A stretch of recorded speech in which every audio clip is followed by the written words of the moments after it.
तमाम प्रिय दर्शकों का आज के बेहद खास कार्यक्रम में स्वागत और अभिनंदन। मैं आपके साथ देवभूमि उत्तराखंड से डॉक्टर आचार्य आशीष। जहां आपका देवगुरु उदय स्थिति में हो चुके हैं, उच्चस्थ हैं, वहीं नीच राशि में आ चुके हैं आपके दैत्य गुरु। दो ब्रह्मांडी ऐसी ऊर्जा जो अपने आप में दोनों समर्थ हैं, दोनों गुरु हैं। इनकी आमने-सामने इस स्थिति में क्या परिवर्तन होने वाला है, विशेषकर उन लोगों को ध्यान रखें जिन इस कालखंड में ऑपरेशन से या नॉर्मल कहीं न कहीं डिलीवरी होने वाली है जिनकी।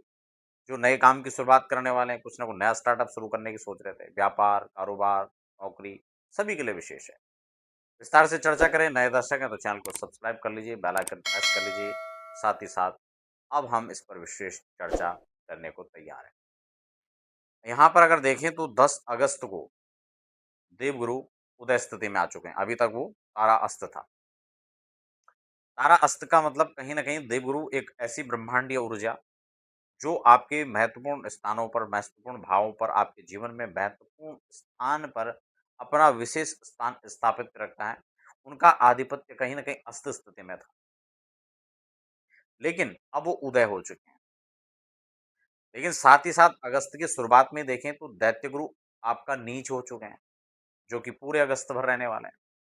तो 2 लोगों को जैसे मैंने विशेष आपको ध्यान रखने को कहा, एक तो नए कार्य की शुरुआत जो कर रहे हैं, जो स्थिरता से कहीं न कहीं आप अपना चल रहे हैं, उनको तो चलने दीजिए।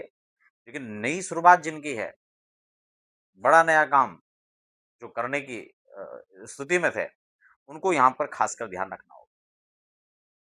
जहाँ शुक्र को वैभव, धन, दाम्पत्य इन सबसे जोड़कर देखा जाता है, वहीं देवगुरु जिनको आपका कहीं न कहीं नौकरी, व्यवसाय, बड़े काम, पद, प्रतिष्ठा, ज्ञान, सम्मान, धन, संतति, पुत्र, इन सब के लिए देवगुरु को विशेष माना जाता है।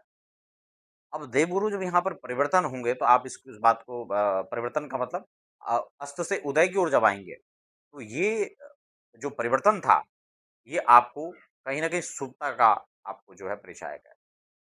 आपके लिए विशेष शुभ यहाँ रहने वाले हैं और 4 ऐसी राशियाँ हैं, जिन पर इनका विशेष शुभ प्रभाव और भी अधिक पड़ने वाला है। क्योंकि 4 राशियों पर जो हंस महापुरुष राजयोग जिसमें से मेष राशि जिसका 4th हाउस के अंदर देवगुरु चल रहे थे, अस्त थे, अब उदय हो गए। इनका पूर्ण प्रभाव जो सकारात्मक था उनको जीवन में उनको मिलने वाला है। चाहे आप नए काम की शुरुआत करने के लिए सोच रहे थे, नौकरी, पेशा, व्यवसाय, इन सभी चीज़ों को लेकर देखा जाए तो आपका यह शुभ रहने वाला है। साथ ही साथ अगर मेष राशि के जातकों को ले देखा जाए, तो आपके 6ठे भाव में शुक्र भी नीच के हो जाएँगे। 7वें भाव में सॉरी। तो ये दाम्पत्य जीवन को लेकर के थोड़ा-सा आपको सजग और सावधानियों की ओर इशारा कर रहा है। इसी हिसाब से हम अगर कर्क राशि के लिए देखें तो आपके लग्नस्थ हो जाएँगे देवगुरु और ये आपका यहाँ पर हंस नामक राजयोग जो आपका बना हुआ था, उसमें और भी आपको अच्छे रिज़ल्ट यहाँ पर देने वाला है। अगली राशि तुला है, जिनके 10वें भाव में यह योग बनेगा और आपको अच्छा लाभ मिलेगा और मकर राशि जिनका 7वें भाव में योग बनने जा रहा है।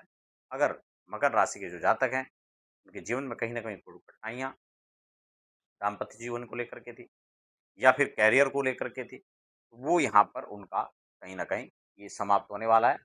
जिनके ऑलरेडी मैरिज लाइफ में की दिक्कतें थी या फिर उनके तलाक हो चुके थे, तो उनके लिए एक नए अवसर भी यहाँ पर अब निकल कर के आ रहा है कि वो एक नई शादी के लिए, नए रिश्ते के लिए प्लान कर सकते हैं। तो ये उनके लिए विशेष शुभ कारक योग है।